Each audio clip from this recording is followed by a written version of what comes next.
Okay, my dears, looks like we are happening. Yes, I think so.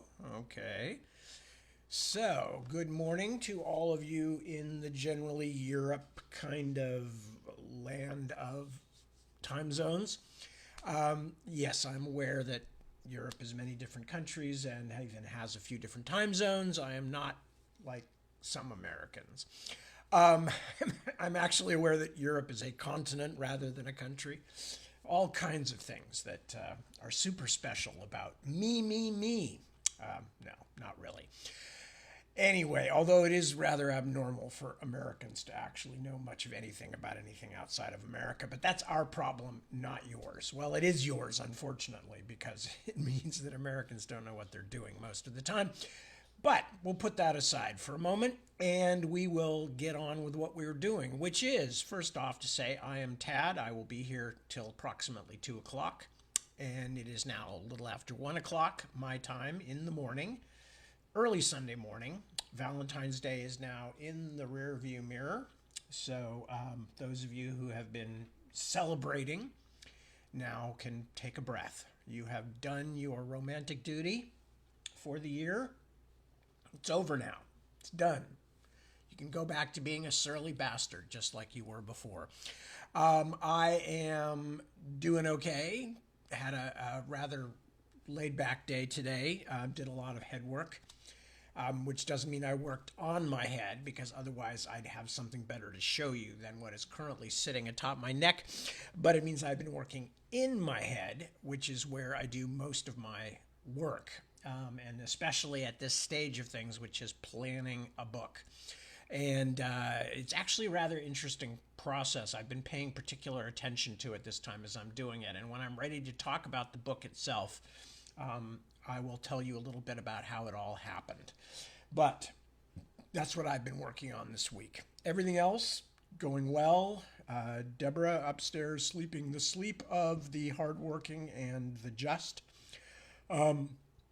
Dogs doing the same, although how much they have been working hard and how much hardly working is a matter of some dispute.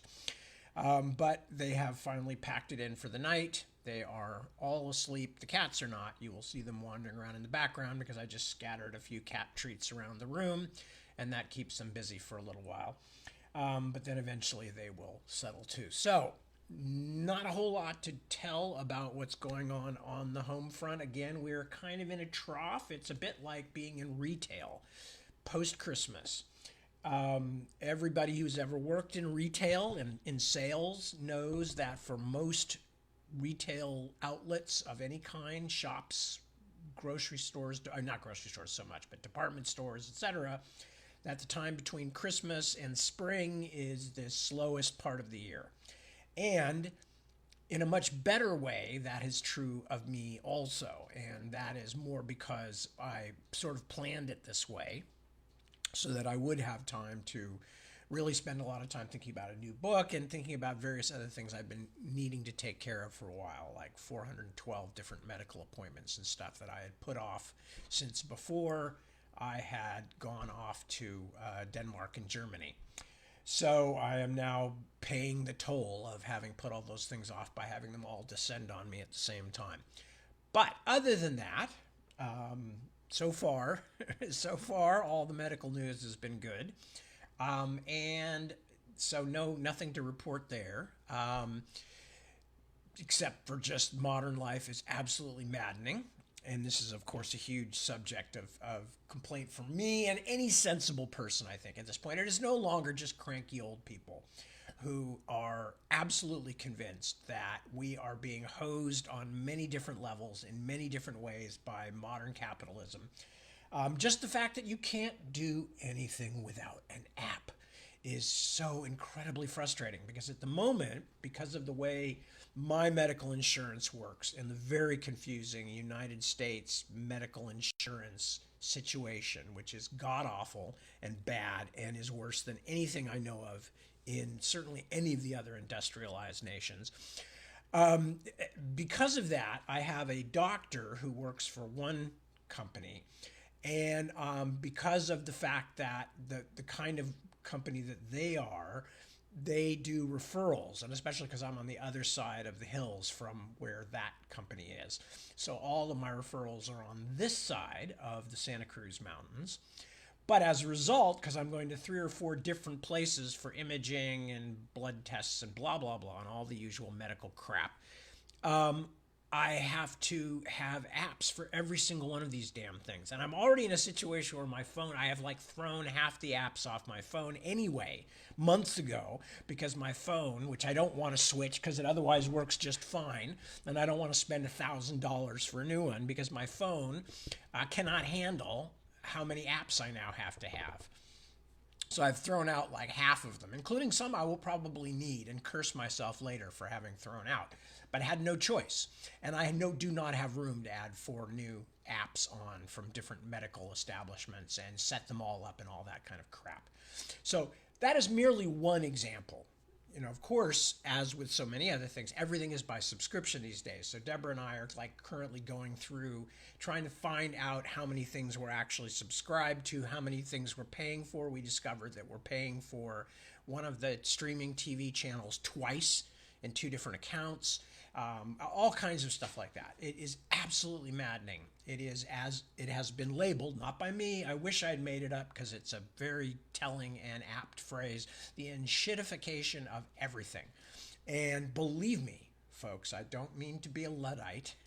I'm not anti-technology, but it is only going to get worse with AI, because the point of everything is in current modern economics is to drive everything back onto the customers, to drive everything back onto us. So, worse support, worse troubleshooting, more AI, more crap to deal with before you can talk to an actual person who sometimes can solve the problem, which AI virtually never does. Just endless wait times for everything, getting an appointment for this, getting an appointment for that. Why can't we, for instance, have an AI that does our appointment making for us and calls repeatedly until they get through and then makes an appointment for us? Nothing is aimed at making things better for the consumer. Everything is aimed at saving money for corporations. And as larger and larger corporations swallow each other up, you'd think, oh, good, well, then there won't be so many apps. No, there will be more apps because they will find more ways to push this all back onto the consumers. And you will soon, I've seen it actually. I've seen people have to have apps to use their refrigerator. And if their phone goes down, they can't open their refrigerator. I mean, honest to God, folks, this is happening. So anyway, so it has become particularly plain to me while dealing with all this medical stuff, because on the one hand, you've got this incredible barrage of things between you and getting anything done, many of them individualized to many different companies. Then on top of that, the companies themselves are wildly inconsistent. I called my doctor and I said, they told me I can't get an appointment because you didn't send them a such and such. She said, I did send it to them, but maybe it's got lost or something. I'll send it back. So she sent it to me. She said, now you have it in case they can't find it. I went back. They said, no, we never got that. I said, oh, okay. Well, I've got it right here on my phone. What's your email? And I'll email it. Oh, you can't email it to us. I'm standing in the office, mind you. You can't email it to us. You have to fax it to us. And I said, you can't just read it off my phone and type it into the... No, you have to fax it to us. So I had to call my doctor back while, meanwhile, getting later and later for the appointment I was supposed to be having. To call my doctor back, couldn't get her, had to find somebody else and beg them to go find this thing and fax it to this. Anyway, that was just one thing. That was just a waste of half an hour, after having already gone back twice to try and get to an appointment there. But just multiply this by dozens and dozens of things that are being done to you all the time. The fact that you can't fix your own car anymore because everything is computerized. It's just everywhere. It's everywhere, and it is going to get worse. So I'm warning you now, this is not just a cranky old guy. This is somebody who has been working in and around technology most of his life. The reason all these billionaires are jumping in on AI is because as far as they see, it's a win-win. It's a win-win. They buy cheap AI programming and they use it to get rid of actual employees. And so their bottom line looks great for their shareholders. And 5 years down the road, everybody will leave that business and it will get trashed and sold off to some venture capitalist because nobody wants to use it because it's got such terrible service and such terrible follow through and blah, blah, blah. Anyway, so every now and then I deal with a real person and I'm so grateful to them that I always thank them for being a real person and say, bless you. Bless you, my child, for being an actual human being and helping to solve my problem. Because it's not their fault. It's not their fault that their bosses or their companies owners or whatever are doing this crap to everybody. They're just working and hoping they get to hang on to their job as they watch other people get laid off and replaced by AI. Anyway, end of rant. But it's been particularly pointed in the last few weeks while I've been dealing with medical stuff. And that is just one lens on all the many ways in which we are getting screwed by the people who own these companies. So, hey, there you go. And I'm a capitalist, for Christ's sakes. I mean, I believe you need competition in the system. I just believe you need a big safety net for those who cannot outcompete other people and still deserve, health care, food, a place to live. That's me, the crazy leftist, for believing that people should not die in the streets. But anyway, I am a capitalist. I mean, I don't think the society would work very well if we took away individual initiative. I don't know. I'm open to ideas. But as I said, I'm not going to talk any more politics here because this is not what I'm doing on this particular thing. So let me check in and see who has said hello. And it says I've got one comment and I see many comments. So obviously it's wrong. Anyway, so there's Petra. I see Petra. Hello, my dear. Suzanne Owen. Hello to you. Ilva, my friend. Good to see you. There is Ilva. There's Dirk. There is Isaac and Jeremy and Nikki. I do feel like Miss Nancy from Romper Room. Rosalba is here and Maria Jose. And Christina is here also. And Mr. Mark Redmond checking in, presumably from Yorkshire. Nicole, hello. And Penny Davies, hello. Good to see you. And Christy Sanders. So, good to see all of you. Thank you so much for joining me. It is a pleasure to be able to spend time with you. And to humor me in my rants. Although I don't think my rants are excessive or out of line. If you dealt with as much crap as I have dealt with in my adult life from badly run systems, which is a huge thing of mine.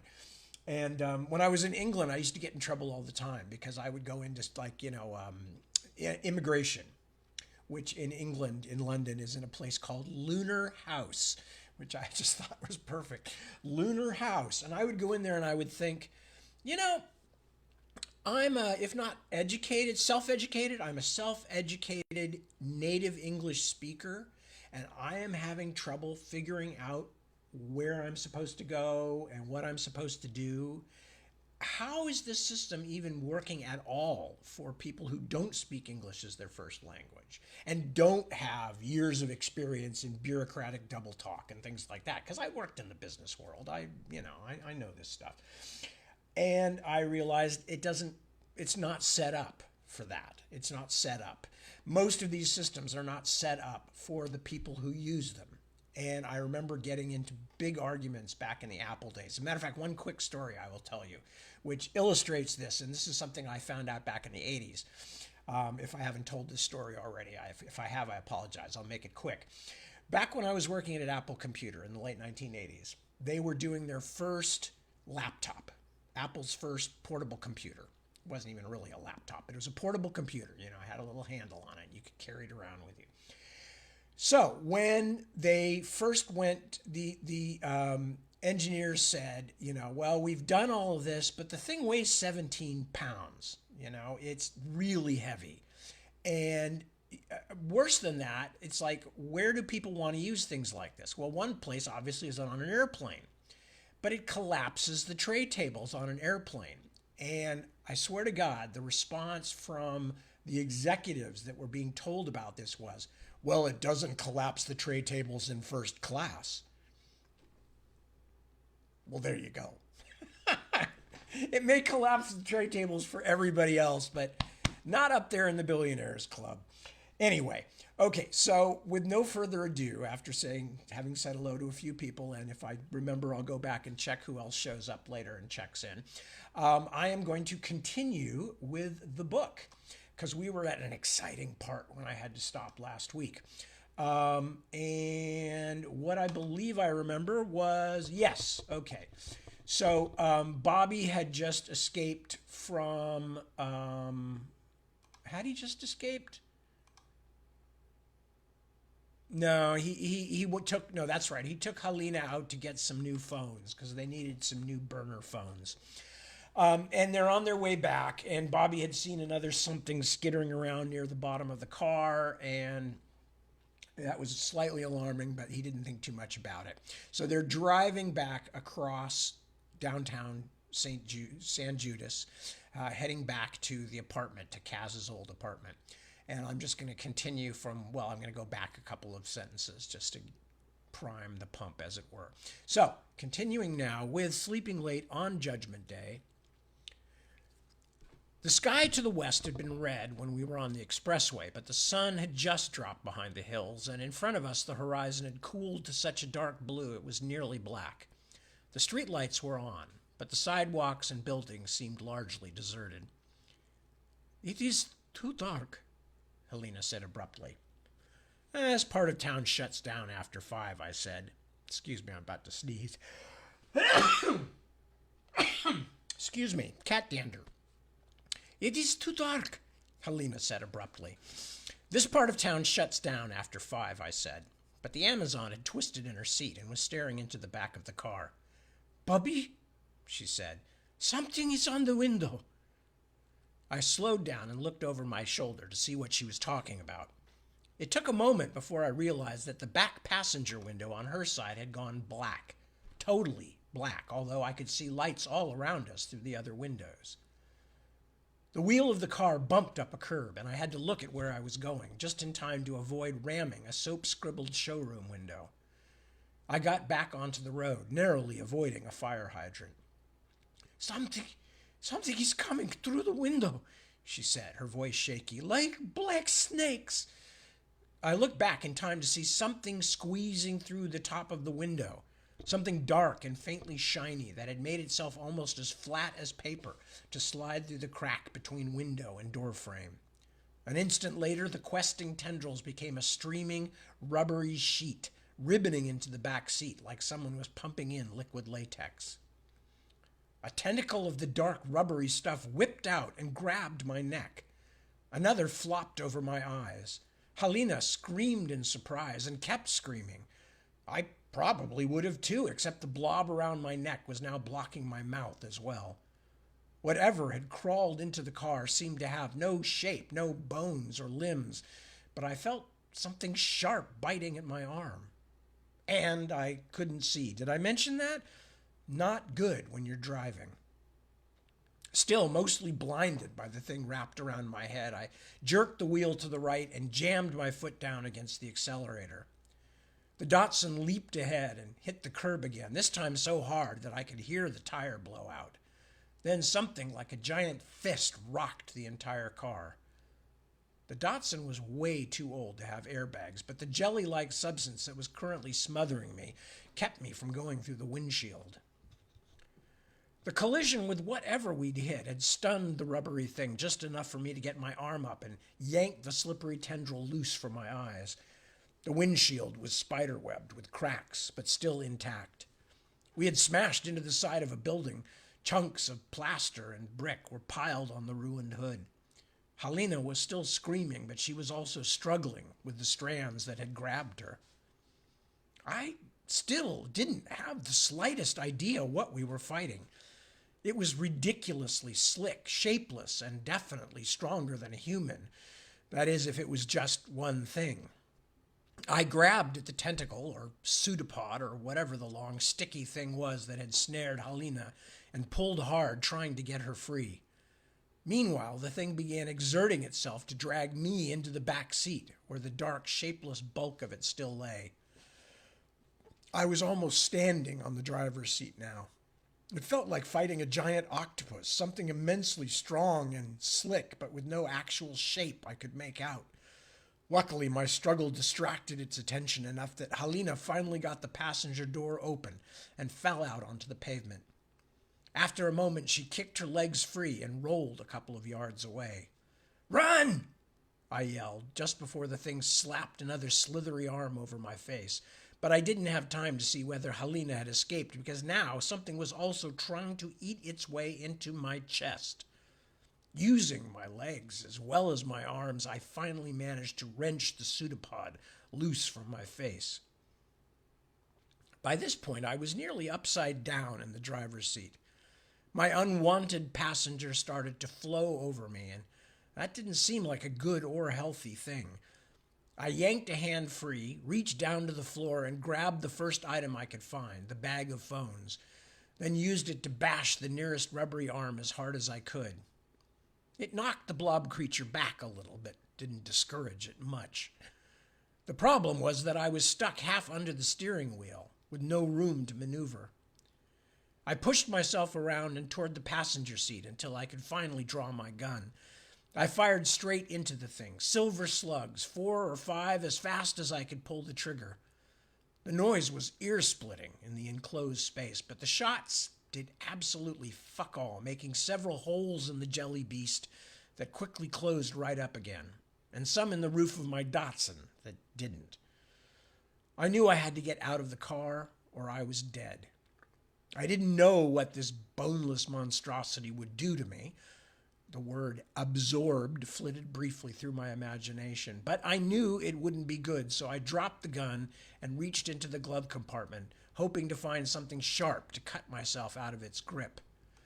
I was lying across both seats, gear shift poking my back and open passenger door only a foot away from my head, but the thing had wrapped itself around my legs, hugging like a python, while the rest of it tried to ooze over the seat and smother me like 200 pounds of lust-crazed gelatin. I couldn't find anything useful in the glove compartment, and every second of fighting one-handed brought me closer to destruction. Maps, a garage door opener, all kinds of crap came tumbling out, me trying to figure out what they were by distracted touch. Pens, a road flare. A road flare! I tried to pull it toward me, wondering if fire might succeed where bullets failed, but the blob slapped at my head and arm with one of those flapping jelly tentacles, and the flare flew out the open passenger door.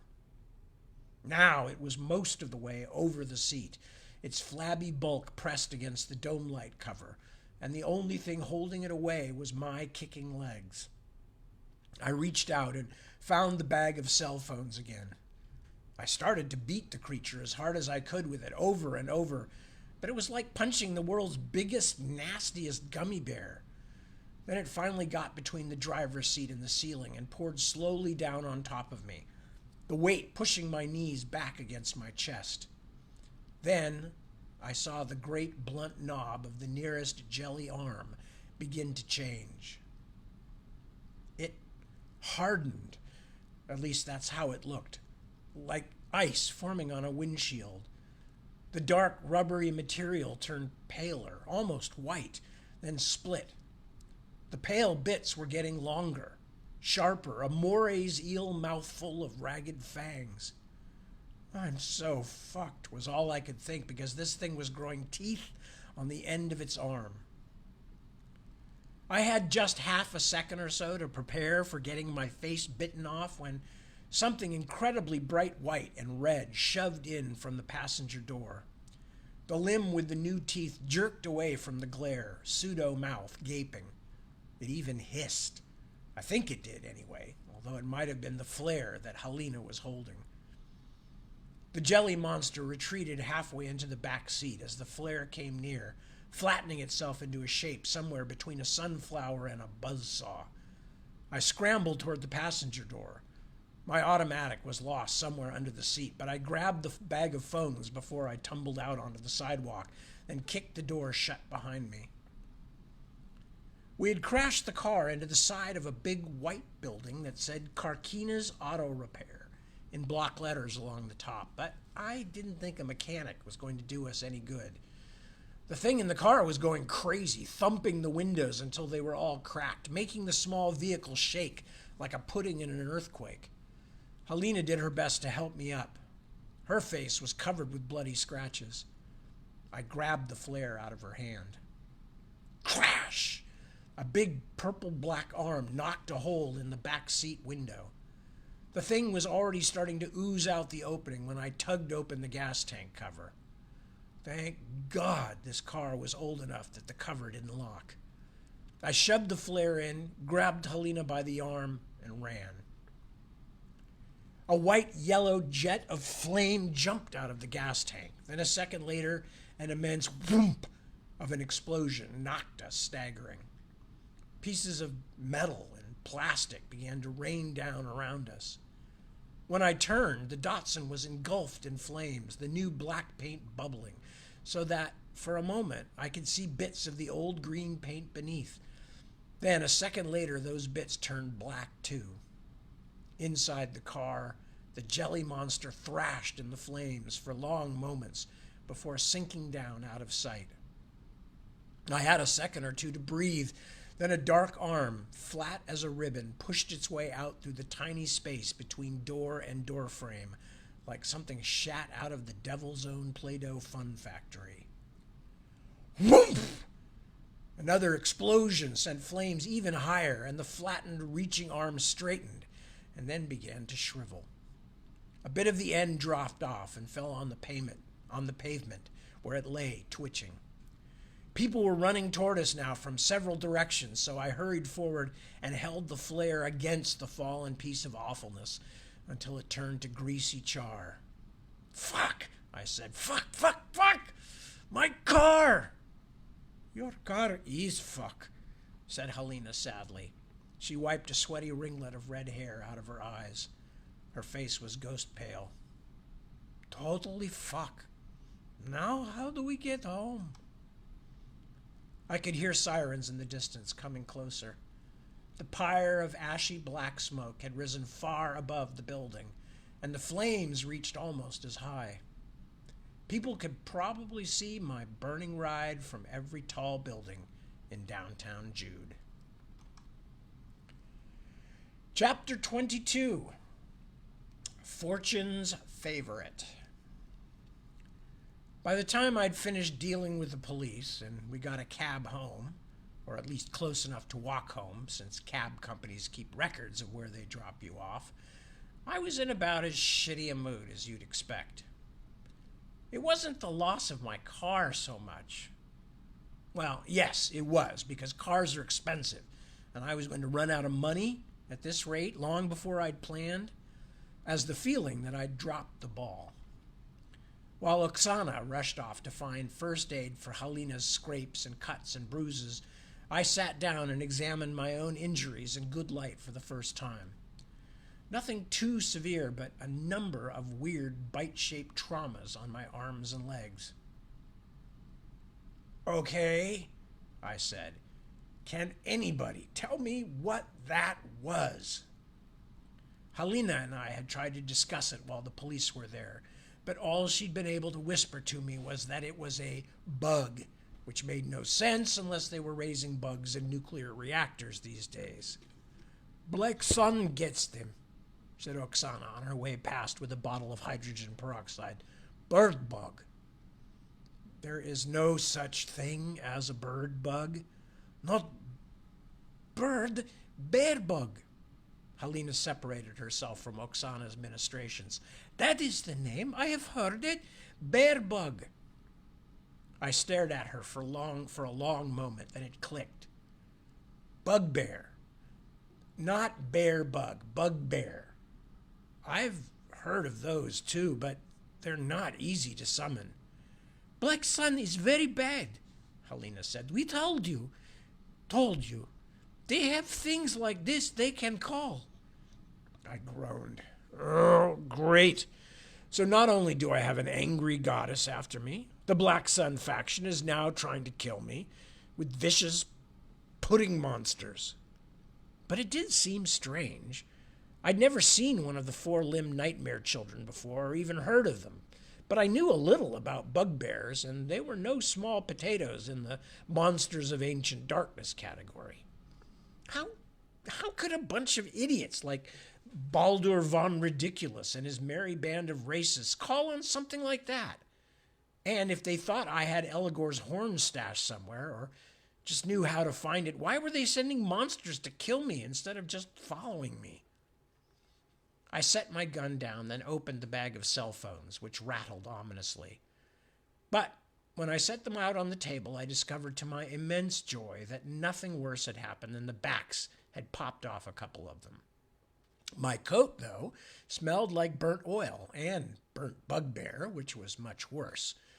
I wanted that stench gone, which meant I'd have to hang it in the garage until I could get it to the dry cleaners. So I started emptying the pockets. As I did, my fingers found something in the bottom of one of them. "Well, shit," I said, holding it up. "No wonder." The Amazons crowded in. "Is flash drive," said Oksana. "What's more relevant is that this thumb drive came out of the Black Sun guy's laptop," I said. "I grabbed it when I was bailing out the other day. What with all the other stuff, I just forgot. I wonder what's on it that made them send a bugbear after me. I must have really pissed them off. And where did they find the power or the skill to manage something like that in the first place?"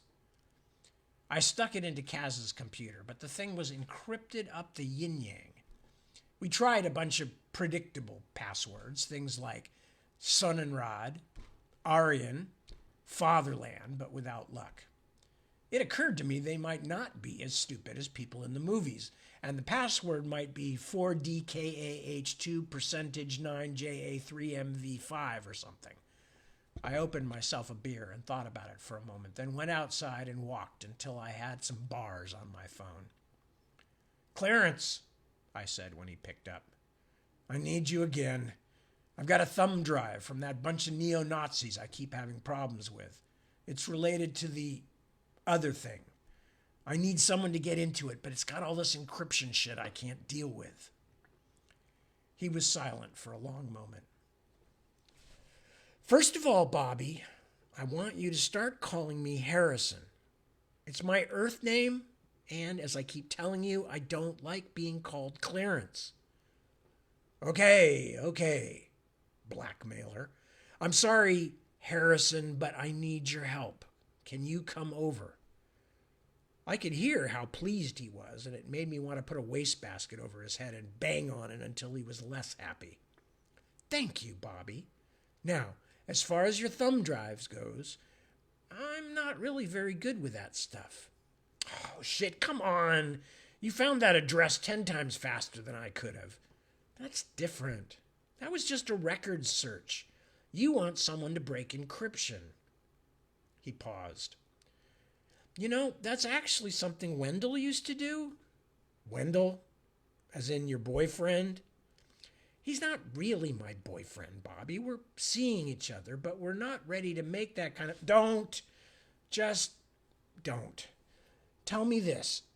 How did you meet him? Did he come up to you in a low tavern of some kind and say, 'Hey, you're really cute. I hear you work with Bobby Dollar. Let's hang out, you and me,' or anything similar?" "No." He was insulted. "If you have to know, I met him at a club, but I went up to him and asked him to dance." If your relationship survived the dance floor, he's either desperate or blind. "Does he take a dog with you everywhere you go, even into restaurants?" "You're not funny, Bobby. And you're the one who wants the favor, remember?" I was getting desperate. Things were mounting up fast, and the number of questions still far outweighed the answers, especially adding the Black Sun faction back into the problem. And, on top of everything else, I no longer had a car. "Okay, I'll give him a chance, but don't bring him here. There's a coffee shop on University Avenue just on the Palo Alto side of the freeway. Can you find it? Bring Wendell and we'll talk. I have to walk, so make it 20 minutes minimum." "Why are you walking?" Why are you talking? 20 minutes. Wear a white carnation. The code phrase is Gay Mafia strong arms angel in need. I hung up before he could gloat. Despite having to limp there on foot, I beat the pair by a few minutes, which gave me time to down the first cup of coffee I would need to make it through the evening. I don't know how you'd feel, but having a very powerful angel laugh knowingly at me in the morning, then a squishy, gelatinous mass with teeth try to kill me in the afternoon made for a wearying combination. What I really wanted to do was take a nap, because I was beginning to think that sleep might be a scarce commodity in the days ahead. What can I say? The highest knew what he was doing when he invented caffeine. Seriously, hats off to the big guy. Wendell was just as fair-haired and handsome in person as he had been from my apartment window, with a mustache so neatly trimmed it almost didn't look real. Even more depressing, he was a nice guy, which didn't prove he was trustworthy, of course. We shook hands. His grip was pretty impressive. "I've heard a lot about you, Bobby," he said. "I have alibis for everything except the misdemeanors. I don't worry about those." He laughed, which just pissed me off. I hate it when people I don't want to like think I'm funny. I'm pretty much a cat that way. Scratch my stomach and I'll purr at you, but I'll want to gut you with my claws even more than if you'd ignored me. "No, really," he said, "and not just from Harrison." I must have looked skeptical because Clarence broke in. "Wendell used to be in Counter-Strike." Now skepticism became something a little deeper. "You're joking." "See you Nephilim," Wendell said. "The clouds. You were Lyri. People still talk about you." The clouds were one of the support groups for the frontline Counter-Strike units like mine. We often took one of them with us to run special commo or mess with various kinds of machines. Somebody like that would be a gold mine for the kinds of things I might have to do in the days ahead, which meant it all seemed a little too perfect. Or was that just my paranoia engine running hot? 2 different kinds of near-death experiences in one day can do that to a guy. I quizzed him a bit, but everything Wendell said made sense. He knew the right people, the right things, even remembered the busted soda machine at Camp Zion that people called St. Peter because it turned you away just when you thought you'd reached the promised land. That didn't prove anything, of course. If I needed to, I could put together a spurious background in a day that would convince you I was a Secret Service agent or a children's television host. Besides, I wasn't worried that he'd been working in a CU. I was worried that he might still be working for our bosses, and I might be his current assignment. I don't know if Harrison has explained to you, but simply hanging out with me is probably a capital offense these days. And what I'd be asking you to do is a lot worse than that. I don't like other people getting in trouble because of my problems. Wendell gave me that sensible, clear-eyed look I was already beginning to resent. Harrison told me a lot, enough to know that I think you're trying to do the right thing. I shook my head. Easy to say now. Harder to say when our bosses toss you in the dumbwaiter and drop you into the burning basement for keeps. This is serious shit I'm in, and none of it is fun. Why should I trust a novice? Why should I trust anyone was the real question, but I didn't have much choice. I simply couldn't do this without allies. Wendell nodded. "I first figured out I was gay when I was at Zion," he said. He looked at Clarence and smiled. "I kind of freaked out. I went to my loc. I mean my NCO. I almost smiled myself. Don't worry. I know what a CU loc is. Right. Of course. Anyway, I went to see him and I told him. I was fresh out of heaven and I figured something had gone wrong with me. I didn't know if I had been given a homosexual body or I'd messed up the new body with a homosexual soul, but obviously I wasn't doing things right. He said, and I'm pretty much quoting him, Son, soldiers have been humping soldiers a long, long time. Hell, those ancient Greeks went into battle without any pants on, ring-a-ding swinging in the breeze. And any army grunt will tell you that most navies are as queer as dinner theater. Now, me, I don't care if you like ladies or gentlemen. Just remember, no means no. Be respectful of your fellow soldiers because you all have to protect each other out there, and that means you got to trust each other. That's all he said. Nice story, I said after a moment, but I'm not sure. Hang on. 3 months later, our Loke refused to participate in an operation because there were hostages. Children. A demon had got into a guy, and he'd gone into a preschool with a machete and was threatening to start throwing bodies out. Raguel, that was my NCO, said let the regular mortal police handle it because right now it was just ordinary crazy. But if we stepped in, it might escalate into a heaven-hell thing. He thought the kids had a better chance if we let the cops handle it. But you know the rules, I said as seriously as if I agreed with all of them myself. You can't choose which orders from upstairs to obey. Our job is to protect souls, and as far as heaven's concerned, that was the important part. You don't let a demon go once it's broken cover on earth. Yeah, but I've been an advocate too, just like you, Bobby. I deal with souls, including a lot more children than I like. None of us wanted any dead kids, no matter how much confetti they were going to throw at them when they showed up in heaven. But my Loke got cashiered for that. I never saw him again. When I found out, I decided that what heaven wanted wasn't always right, and I've never seen anything since that convinced me otherwise. Scared the shit out of me at the time, but I don't get surprised much anymore. Clarence reached over and squeezed his hand. I honestly didn't know what to do, whether to trust this guy or not.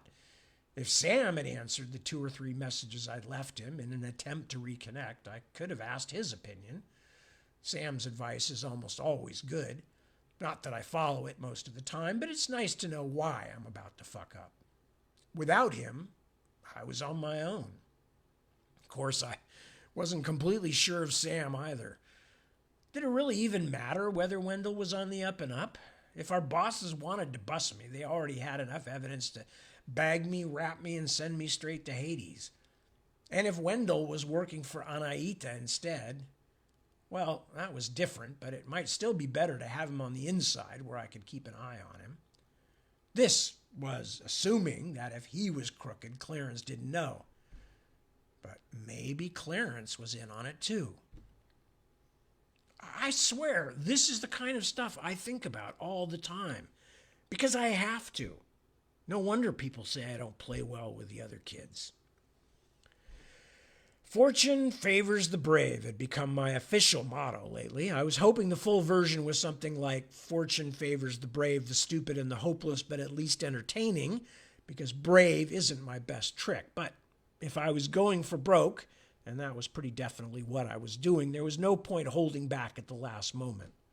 I mean, you can say, okay, I'll run out in front of the motorcade and shoot the Pope, but only in the arm. They're still going to be picking Swiss Guard machine gun bullets out of your corpse afterward. Give me a ride back to my place, I told Clarence. Wendell might as well meet the rest of the gang. So, that was me, signed up and in for the long haul.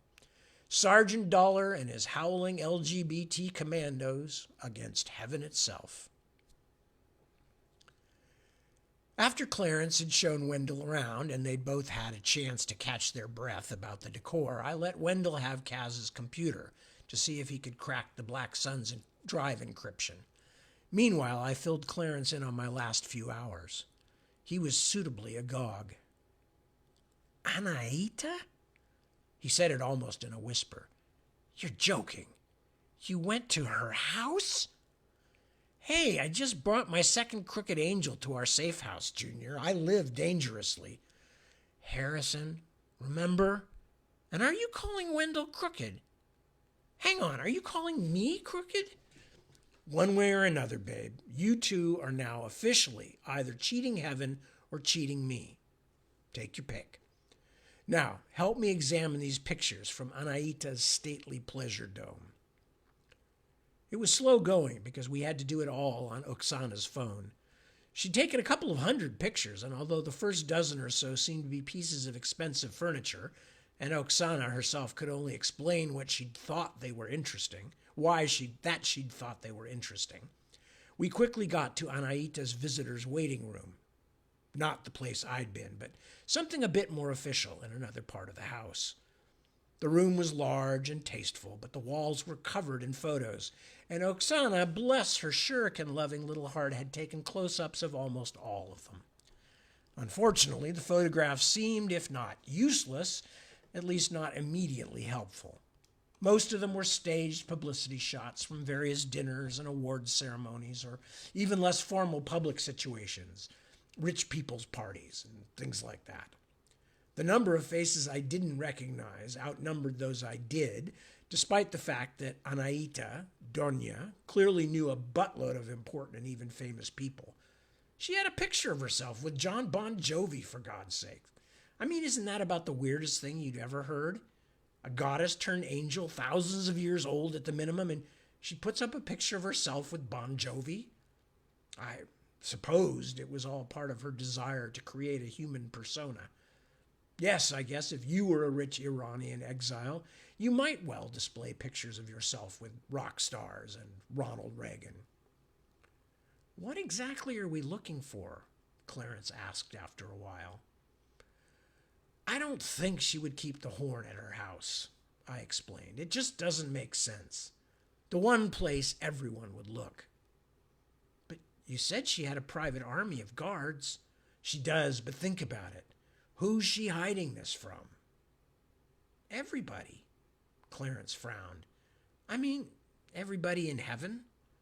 Yeah, of course, which is why she wouldn't keep it in heaven. But who does she really need to keep it from? He was still thinking, come on, Junior, who did it belong to in the first place? I looked over at Wendell, but he was at least pretending not to be listening too closely. Clarence nodded. Eligor, of course. Yep. And if there's anyone who could get around guards, or under them, or even through them if he wanted, it's Eligor. Hell, those fucking Black Sun chumps got a bugbear into my car with the windows closed. How hard could it be for one of the most powerful demons in hell to get access to Anaita's place? At the very least, she'd have to be constantly on guard. Some vacation from the stresses of heaven that would make. And I got the distinct impression she likes pretending to be a mortal and a lady of the manor. So what are you looking for? No, it's what you're looking for, Sonny Jim. Remember, you're in this with me right up to your collar buttons. I need you to figure out where all these pictures were taken, when, and who was there. And what are you going to be doing, Bobby? Strapping on your pearl-handled six-shooters and calling out the Black Sun Brotherhood? High noon in the middle of Centennial Avenue? I kind of liked the idea, actually, but I shook my head. No, I'll deal with them later. I'm going to be making a systematic check on all of Doña Sapanta's holdings, because if she's got another property, and she's probably got more than a few, then that's where I'm going to start looking for Mr. Eligor's lost noggin topper. I thought I might get a little help out of Gustavus on that, since the private lives of heaven's biggest stars was his vocation. But I didn't want to announce that to everybody here, which would only make them think I wasn't going to be working as hard as they were. Mr. Dollar? I never really have got used to being called Mr.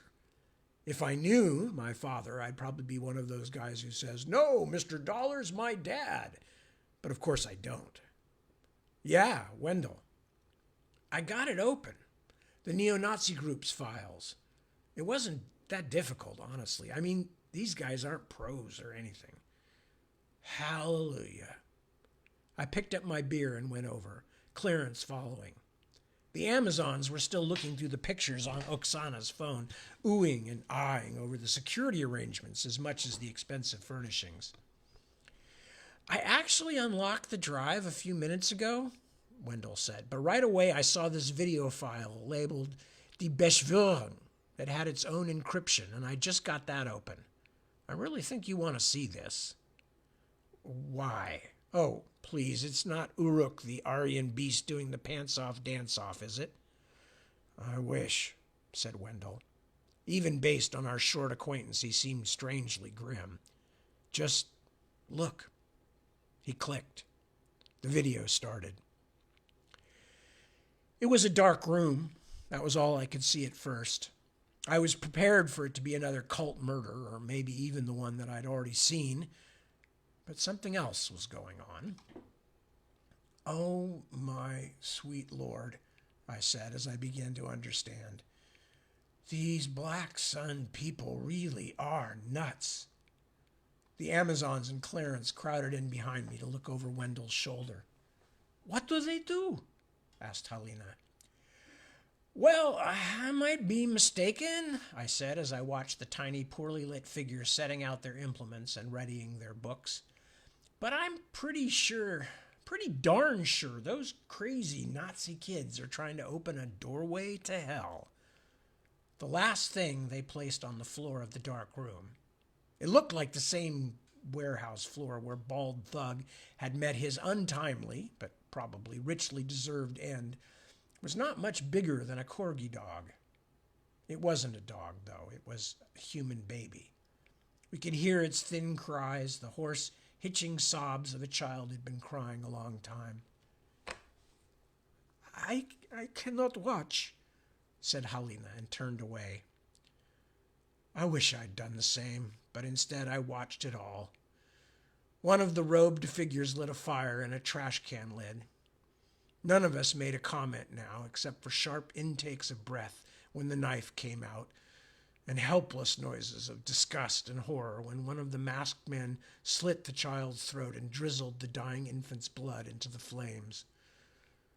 I wanted to kill the Nazi bastards so bad now. I wished I'd gone into their place with C4 strapped to my chest and taken the whole floor out in a blast of cleansing fire, even if it meant I went with them. But I hadn't. I'd played with them like they were just punks.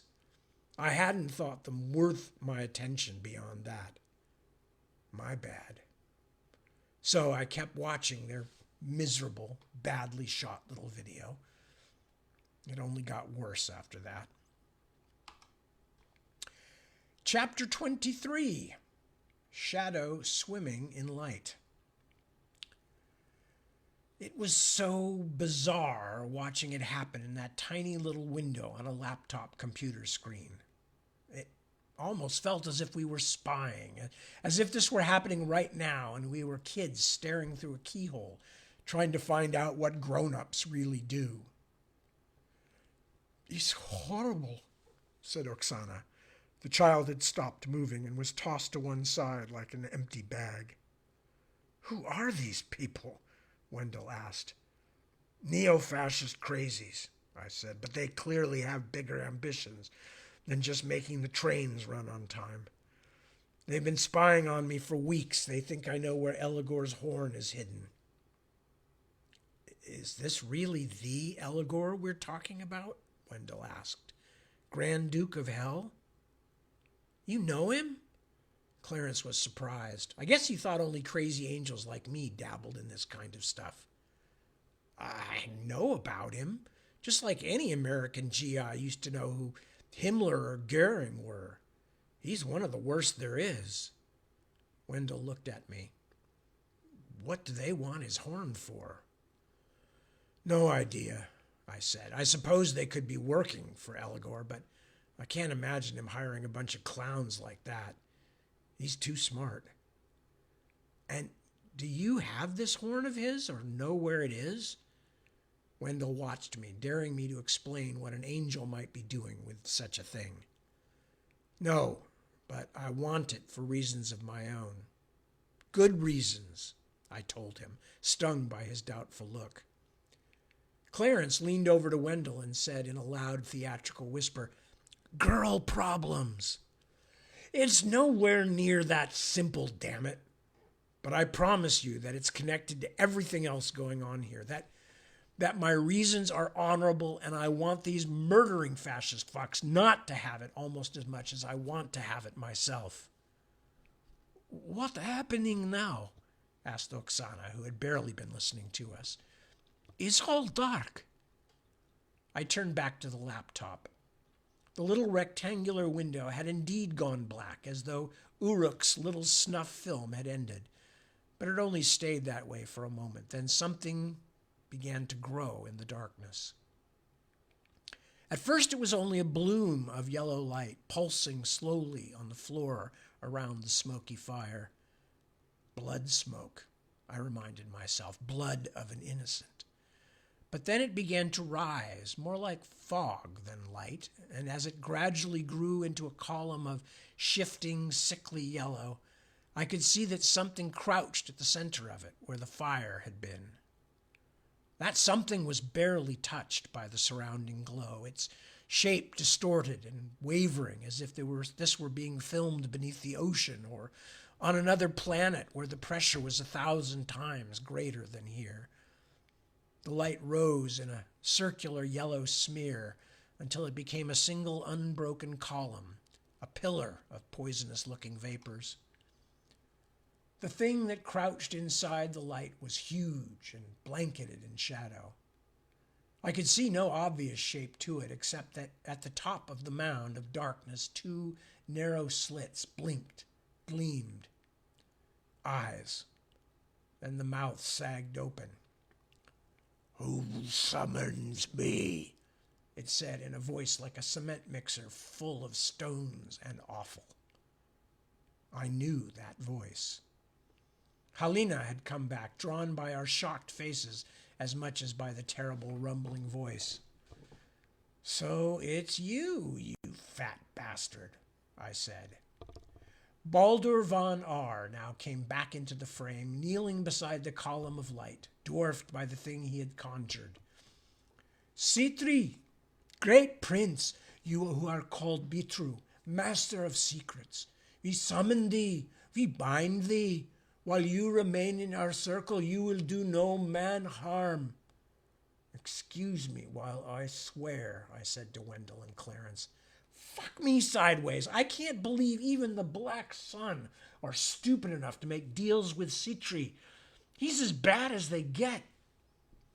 The figure in the column of light suddenly shifted, stretching in some places, shrinking in others, still a shadow puppet, but a little easier to see.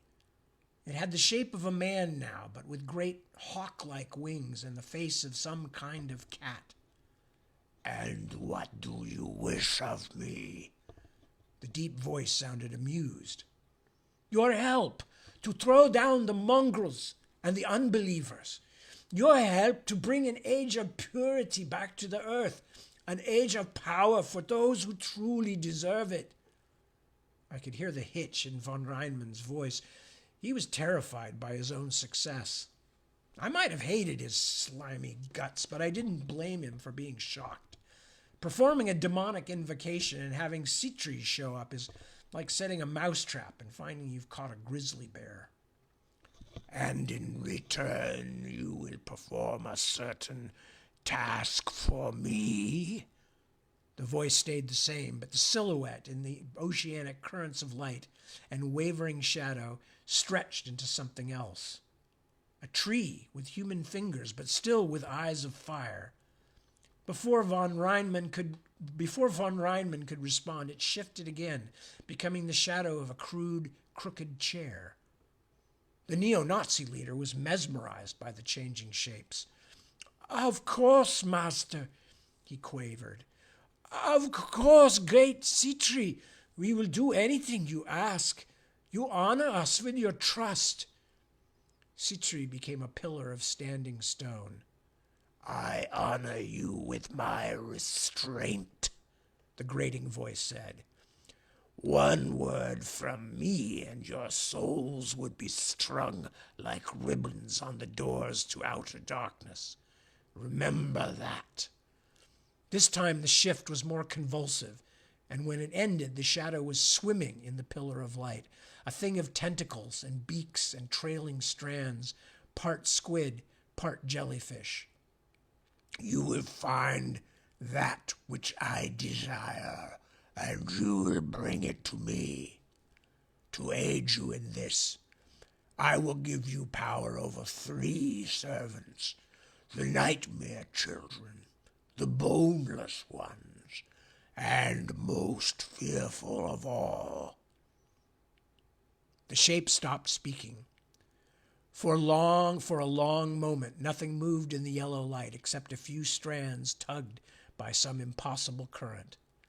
Then the figure shifted again, suddenly and violently, stretching into a shape that seemed too long, too many-jointed and angular to fit into the slender column. It might have been a man made of broomsticks. It might have been a scarecrow built of long, thin bones. And I'm going to stop there, actually, because there's a lot of this section still left. And I don't want to go 5-10 minutes past. So, that being that, there I have marked it. And I am going to start wrapping it up. And hi, Kristen Rule. No, I didn't. I never said we were skipping this week, did I? No, I think I said last time that I would be here. I will let you know. By the way, Ilva says she finds it hilarious that I cannot properly pronounce Reinmann. So please feel free to correct my pronunciation. Reinmann. That's the best I can do. Anyway, while I am pondering my failures with German pronunciation, I will tell the rest of you that I will be back 7 p.m. tonight, later Sunday. And we will finish up the section with Citri, and we will have various other surprises and things happening, if you haven't read the book already and don't already know. And so excuse me for a second. Let me wet my throat. So thank you, as always, for joining with me. Huge pleasure. And take good care of yourselves, your loved ones, your friends, people around you, other people that you may not know so well, but who might benefit from a kind word, helping hand, couple of bucks, just a smile, never hurts. I have benefited immensely. And again, I thank you. And I will see you at 7 p.m. And if you can't make that slot, obviously, all of this is available on Chris Fobb's YouTube page, which I think is called Chris Fobb for Mr. Tad. And also, obviously, it stays on this Facebook page or my 2 Facebook pages for a while, too, before it disappears. So, all of that said, peace, be well, stay well, and I will see you very soon. Ciao, Bambini.